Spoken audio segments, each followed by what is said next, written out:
Bem, eu estou cansado de comentar essa falta de isonomia, não é isso? Da pessoa física com os fundos, não é isso? Os fundos, eles têm esse privilégio, que é um privilégio odioso, na verdade, não é? Além de serem isentos, os fundos, eles é que têm o potencial para poder locar as ações, porque eles utilizam o quê? Utilizam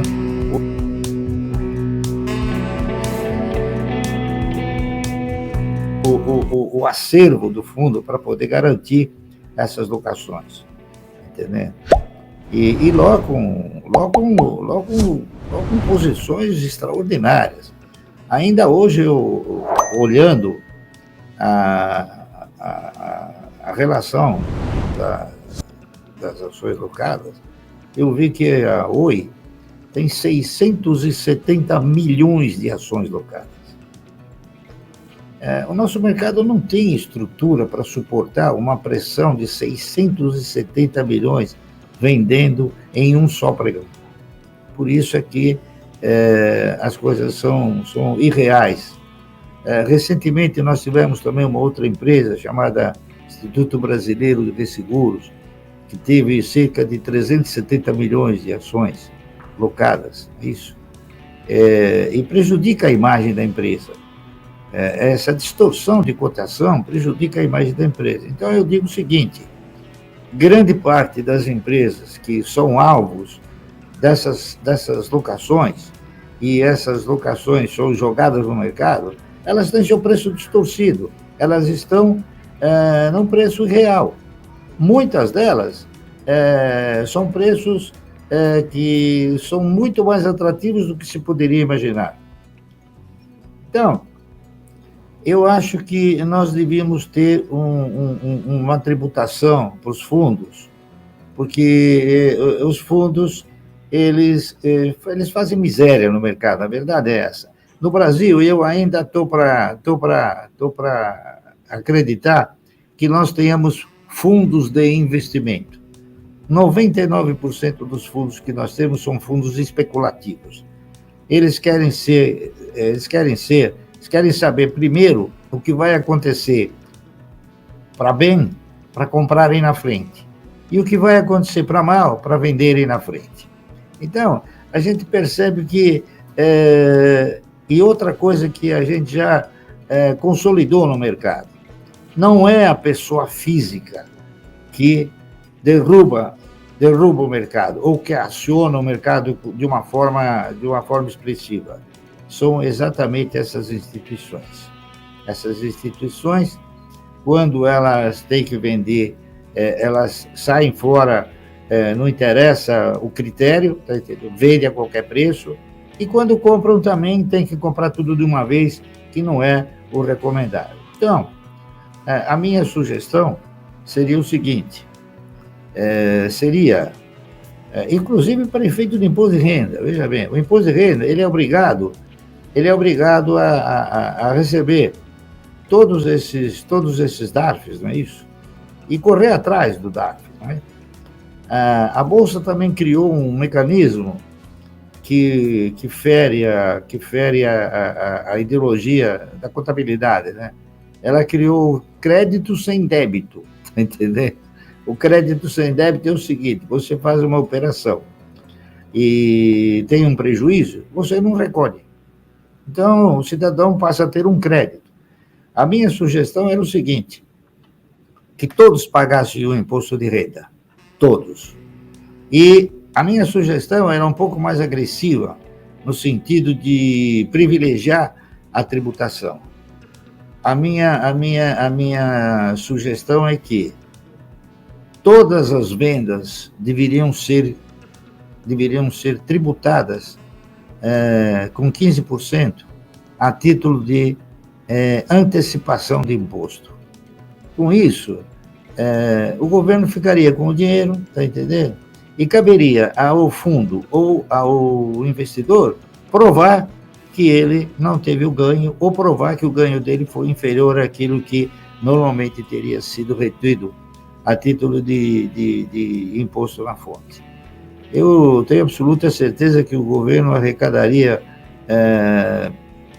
valores que nunca imaginaram acreditar. Então, a minha proposta é essa, inverter a situação, não é isso? Esperar que o cidadão calcule o seu imposto de renda e pague o DARF, eliminar isso, fazer com que a cada venda sofra 15% de retenção. Aí quem vai correr atrás de receber o dinheiro de volta é o investidor ou é o fundo, tá entendendo? E o governo se beneficiaria bastante disso aí. É a minha opinião. Agora, pode não ser a da Bolsa, claro, a da Bolsa não é, isso é evidente, né? A Bolsa, quanto pior, melhor para ela, né? Tá entendendo? Agora, lamentavelmente, os políticos não sabem disso, eles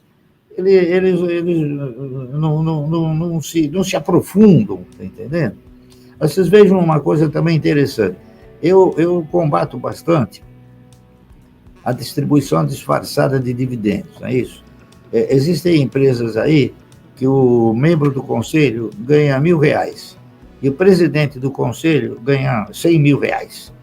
Isso, na minha opinião, é uma distribuição disfarçada de dividendos.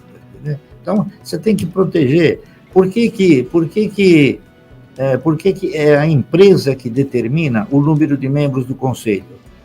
Eu acho que o número de membros do conselho deve estar ligado ao número de diretores.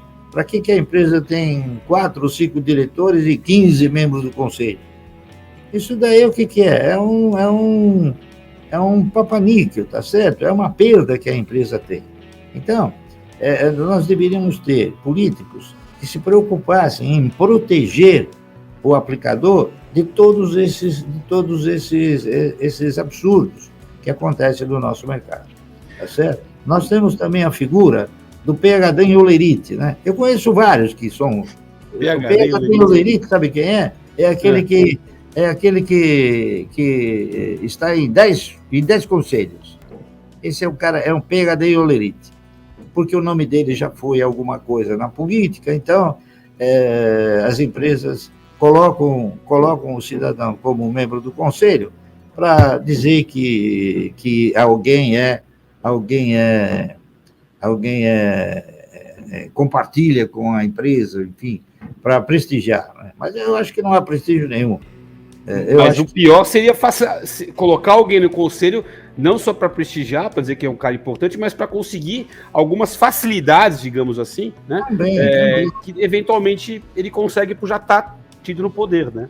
Claro, não há dúvida nenhuma. Eu acho que, por exemplo, eu não vejo porque, aliás, olha, eu admiro muito o Wilson, que ele está voltando, porque ele é um cidadão objetivo, muito objetivo. Uma das propostas dele foi reduzir o membro de conselhos da Eletrobras. É um cabide de emprego isso aí, tá entendendo? É um cabide de emprego. Tem pessoas que nem sabem o que é eletricidade e são colocadas no conselho. O maior absurdo que eu cheguei a ouvir em termos de conselho é quando a Dilma ela era presidente do conselho da Petrobras. E ela declarou publicamente, como se nós fôssemos imbecis, que ela assinou a compra da Pasadena. A Ruivinha? Sem saber, ela não sabia, ela não viu. Não sabia que era uma put options. A Pasadena foi comprada por um fundo por $50 bilhões e a Petrobras comprou por $1 bilhão e 200 milhões de dólares 6 meses depois. Isso aí ninguém fala, puxa vida, né? Então, essas coisas todas é que precisariam ser colocadas a pratos limpos, entendeu? Bassi,